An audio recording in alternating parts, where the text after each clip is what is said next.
जहां तक इस प्राइस का सवाल है, याद रखिएगा ये क्लोज होगा 200 डे एक्सपोनेंशियल मूविंग एवरेज के नीचे, यानी क्लोज से कंपेयर करूं तो 28 जून 2023 के बाद पहली बार ऑलमोस्ट 11 महीने के अंतराल के बाद Nifty IT 200 day exponential moving average के नीचे क्लोज होगा।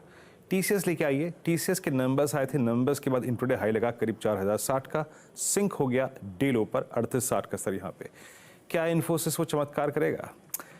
Let's see. इन्फोसिस पे बात करते हैं। इन्फोसिस मेरे पे बात करने के लिए आशीष हैं। एक्सपेक्टेशन को लेकर गुरुवार को नतीजे आएंगे। आशीष, क्या एक्सपेक्टेशन है इन्फोसिस इस बार? देखिए, एक्सपेक्टेड था कि टीयर 1 में खैर सबसे अच्छा टीसीएस ग्रोथ रिपोर्ट करेगी, तो वहां से हमने देखा था ठंडी ग्रोथ के आंकड़े आए थे। इन्फोसिस के केस में तो वैसे ही एक्सपेक्टेड था कि आमतौर पे हिस्टोरिकली मार्च तिमाही इन्फोसिस के लिए फीकी रहती, और इस बार कुछ अलग होना नहीं था। एक्सपेक्टेड ये है कि बिक्री या आय जो है तिमाही दर तिमाही करीब 1.5% का दबाव देखने को मिलेगा। दो रीजंस हैं, एक तो जो थर्ड पार्टी सॉफ्टवेयर की सेल्स हैं वो शायद रिड्यूस हो रही होंगी, और दूसरा डिस्क्रिशनरी स्पेंड का एनवायरनमेंट अभी भी कमजोर है, उसका खामियाजा देखने को मिलेगा। मार्जिन जरूर 20.5% से बढ़कर आपको 20.7% पे नजर आएंगे, पर ध्यान रखिएगा दिसंबर क्वार्टर के मार्जिन को दरअसल एडजस्ट करना चाहिए हमको, क्योंकि वहां पे एडजस्टमेंट था मालवेयर अटैक का। उसको एडजस्ट करूं तो दरअसल दिसंबर क्वार्टर के मार्जिन थे 21.1% पे, तो एक्चुअली मार्जिन शायद Q on Q 40 basis points का दबाव दिखाएंगे। क्यों दिखाएंगे?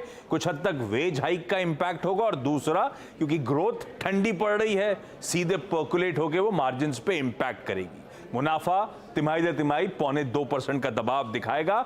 जहां तक FY25 की तस्वीर है, ज्यादातर सब मान के चल रहे हैं कि FY24 के कंपैरिजन में FY25 बेहतर देखने को मिलेगा, पर जो कुछ क्वार्टर्स पहले एक्सपेक्टेशंस थी कि काफी अच्छा FY25 हो सकता है, मुझे लगता है उतनी अच्छी तस्वीर शायद FY25 में अब देखने को ना मिले। जहां तक इन्फोसिस गाइडेंस की बात है, हम एक्सपेक्ट कर रहे हैं आय के फ्रंट पे 2 से 5% ग्रोथ पूरे साल की बात करेंगे शुरुआत में, और मार्जिन जो पहले बैंड दिया गया था 20 से 22% का, शायद दोनों अपर और लोअर बैंड पे 50-50 बेसिस पॉइंट्स का इजाफा, तो 20.5 से 22.5% के आसपास मार्जिन की बात होगी।